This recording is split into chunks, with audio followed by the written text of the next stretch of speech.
How would you feel if your country drowned itself with debt in the pursuit of a fancy, new, and most grand infrastructure project, only for that project and the land it was built on to be seized by a foreign power? Because, well, that's exactly what happened in Sri Lanka in 2017 when the newly built Hambantota port was signed over to the Chinese and the 5-star red flag found itself flown above it triumphantly. Before the sun had even set on that fateful day, the media was chock full of articles decrying this act as wanton imperialism, as a sign that the colonized was becoming the colonizer, and above all else, as evidence that Beijing couldn't be trusted. But is such an assessment actually correct? That's a question that actually you shall be answering today, as in the next 20 minutes or so, we're going to be providing you with all the information that you need to render an informed verdict on one of the most controversial and pivotal moments in recent geopolitical history. This is the story of the Chinese seizure of Hambantota port.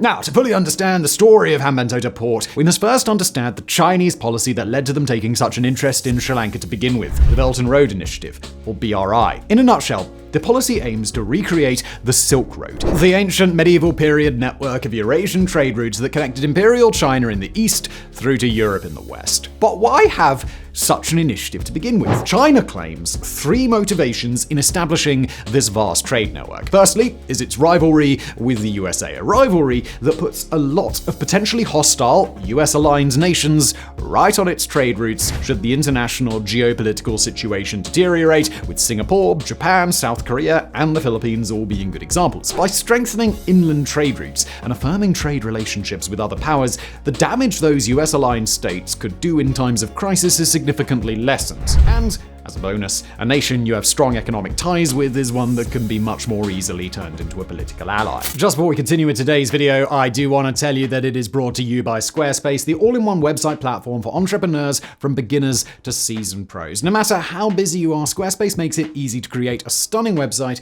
connect with your audience, and even sell products or services all under your control. Now, let me share some Squarespace features that I absolutely love. First up, Fluid Engine. It's like a magic wand for website design. Look, I'm no tech whiz, but with Squarespace's drag and drop magic, you are able to turn a basic idea into a polished site. Unleash your creativity without breaking a sweat. Plus, Squarespace has extensions. They connect your store to third-party tools, which means your website's functionality is essentially limitless. No more, I wish my site could do that. You just use a Squarespace extension and it's done. And Squarespace also have courses. You can create and sell online courses with Squarespace, a professional layout, custom videos, and thanks to Fluid Engine, it looks amazing. So if you're ready to create your own online presence, head to squarespace.com/megaprojects for a free trial. And when you're ready to go big, use the promo code megaprojects to save 10% on your first purchase of a website or a domain. And now back to today's video. The second motivation for establishing the BRI is the haunting specter of the 2008 financial crisis. You see, China responded to the crisis with a 4 trillion yuan, that's $560 billion stimulus package, one that took the form largely of issuing an insane number of contracts for infrastructure projects, everything from railways, hence the explosion of China's high-speed rail network in recent years, as well as bridges such as the Shihomen Bridge in the Zhejiang province, and airports such as Chongqing Jiangbai International Airport, which was expanded significantly. Now, this was great. And as a result of this stimulus, the Chinese economy weathered the 2008 crisis pretty well, all things considered. But now, with infrastructure projects starting to shrink up in China, the huge companies that grew to meet these contracts need something to do. And the BRI ensures they have plenty on their plates. Finally, the BRI was also motivated by a want to stimulate inner provinces such as Xinjiang and Guangzhou, as historically the economic growth of these provinces tended to lag behind the economic juggernauts that are China's coastal provinces such as Guangdong and Liaoning. There, the BRI was to serve as a mighty and juicy carrot dangled above those provinces, one that China's industrial giants would only get to take a bite out of if they took a step into the province in question and knocked up some kind of gainful employment and economic growth provider.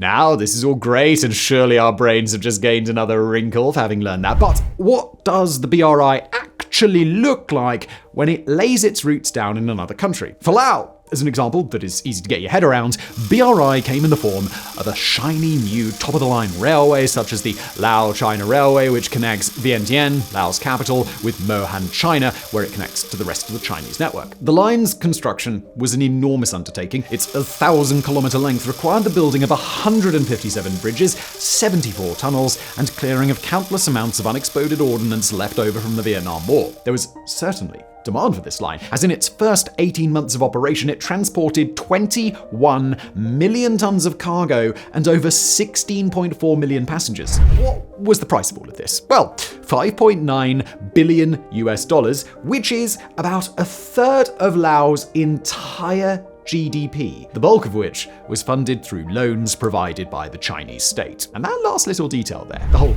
third of the GDP loan thing that was provided by the Chinese state, while that's where many critics of the BRI argue it takes on a more sinister form, because they believe that actually, despite the flim-flam about strengthening the economy and earning diplomatic brownie points, the BRI is actually an example of debt trap diplomacy. The idea that China seeks to expand its influence not by elevating the tide and lifting all of the ships as a result, but by intentionally funding infrastructure projects in developing nations, and then, if, or rather when, they can't pay them back, well then, those countries owe China a few favors, don't they? And all of that brings us back to Hambantota port, as many argue that it was one such debt trap, claiming that China never had an interest in helping Sri Lanka out in exchange for a little bit of profit, and that actually it was a Machiavellian scheme to secure themselves a major overseas port from the offset. So, now that we've got our foundational understanding of the BRI sorted, let's dive into the story of Hambantota port in particular and see how, or if, it matches up to the claims about the BRI's supposed malevolent nature.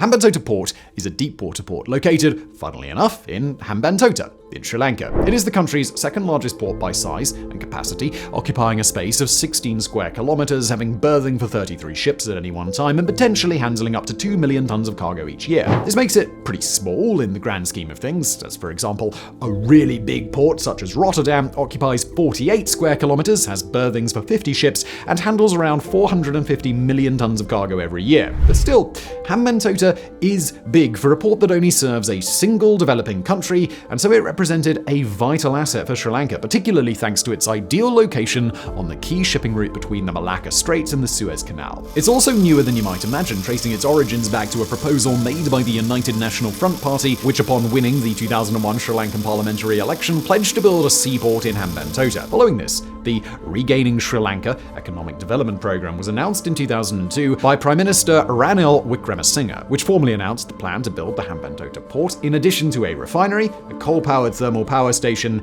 and a desalination plant. Initially, the Sri Lankan government approached India to undertake the port project. However, due to bureaucratic delays, Sri Lanka eventually turned to China for its construction. While negotiating with them, the Sri Lankan government also began conducting feasibility studies to start getting to the bottom of what they would actually build once a builder had been secured. One such study, conducted by the Canadian firm SNC-Lavalin in 2002, concluded that the port could feasibly be developed in 3 stages at a cost of about $1.7 billion.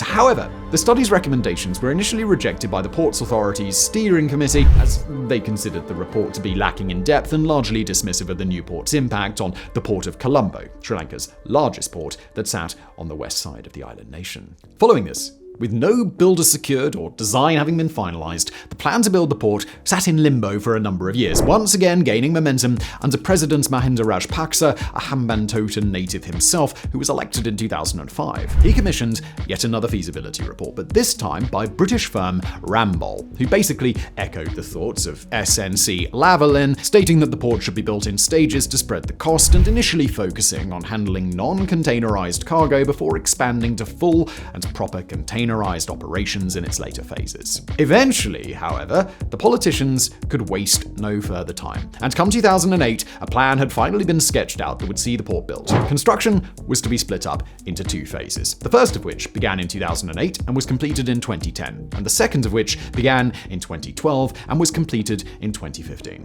As Sri Lanka isn't exactly the richest country on earth, the only way the port's construction could be funded was by taking on enormous debts, which ended up coming from commercial loans from the Exim Bank of China. This covered 85% of construction, with the remainder coming straight from the Sri Lankan state.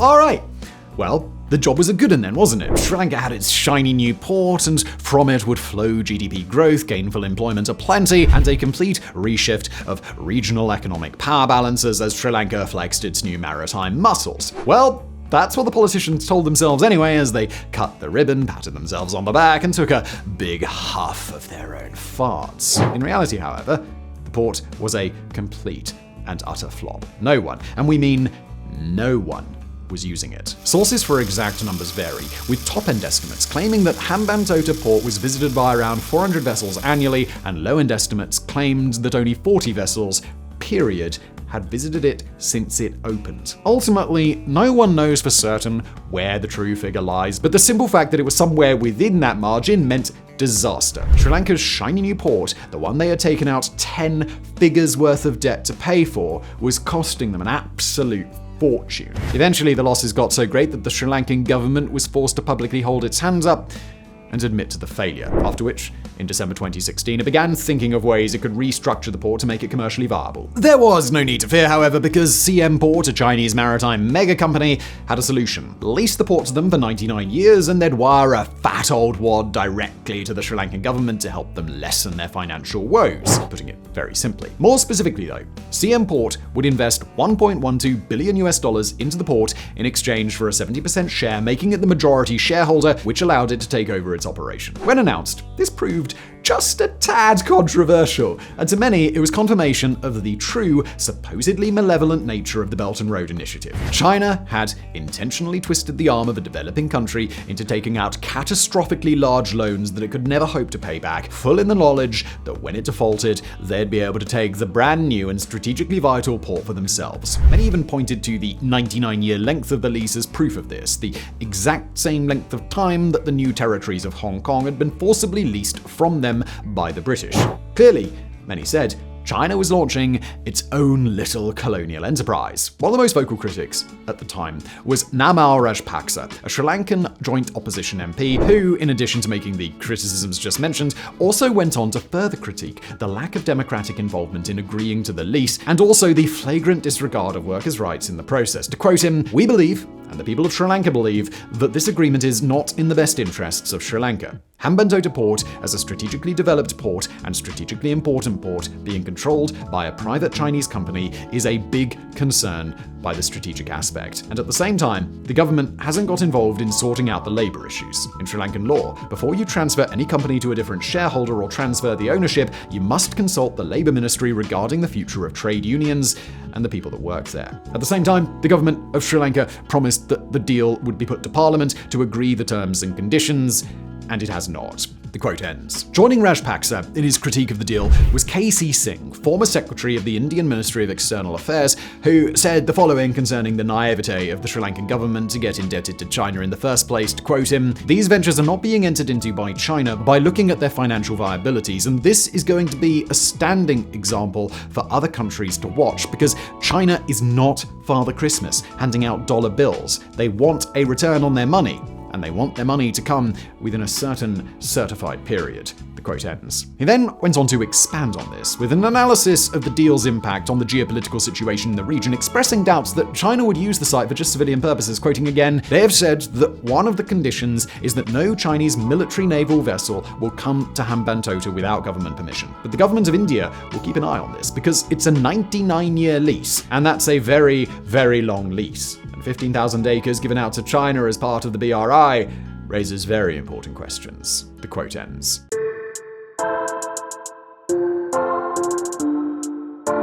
But as much as we painted a dark picture in our last chapter, that isn't necessarily the reality of the matter, as there are plenty out there who believe China was not only justified in making this deal, but it was actually acting morally. A proponent of the former such perspective is Umesh Moramadali, a lecturer at the University of Colombo, who wrote the following: "There are lots of myths pertaining to this port deal. For starters, the Hambantota port deal cannot be interpreted as a debt equity swap or the Chinese cancelling debt in exchange for control of the port, although that seems to be a well-established narrative. The Sri Lankan government is still obliged to pay off 5 loans obtained from the Exim Bank of China to construct the Hambantota port, and the agreements pertaining to those loans have not been amended. The loans were not defaulted, and the loan agreements remain unchanged." He then goes on to clarify, "Instead, a 70% stake of the port was leased to China Merchants Port Holding Company Limited, CM Port, for 99 years for $1.12 billion.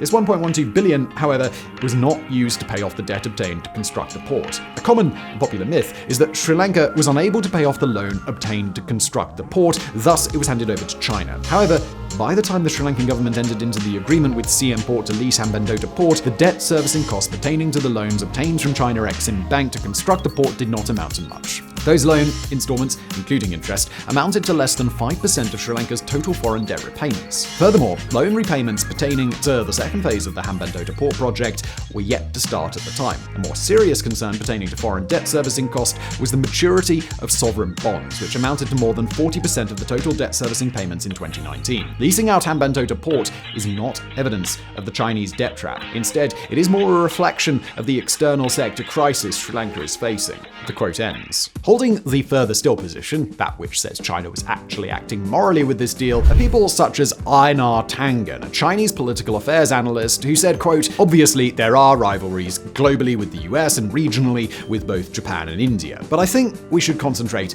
on what's at stake here: badly needed infrastructure. This was an idea that was hatched within Sri Lanka, it was paid for by Chinese financing, and now, at this point, China is saying, look, this didn't work out. There's 36,000 ships that pass by this port every year, and since 2015, only 44 have made it into this port. The port was obviously made to be an important center for bunkering and for industry and trade." He then goes on to further say, "They want to see this right, and so they have stepped in. They're going to put in an additional $1.2 billion to make this port viable. So now, if it fails, it'll be China's failure and China's losses. This is one way of bailing out the existing government, allowing them to retain 30% of whatever happens. 30% of something good is better than 100% of something that's losing money, as it has been for quite some time." So now you've heard it all. Wider context on the BRI, the specifics of the Hambantota port deal, how it came to find itself in Chinese ownership, and alternative views that suggest it wasn't a theft at all. With that, there's only one last thing to do before we bring this video to a close, and that's to ask you, the audience, what you think. Do you think it was a big Machiavellian scheme to secure China a strategic overseas port? Do you think China did Sri Lanka a solid and bailed it out after the country made a woefully poor economic decision? Or do you fall somewhere between those two positions? Wherever you fall in the debate, let us know what you think in the comments below. We're keen to hear what you think. And thanks for watching.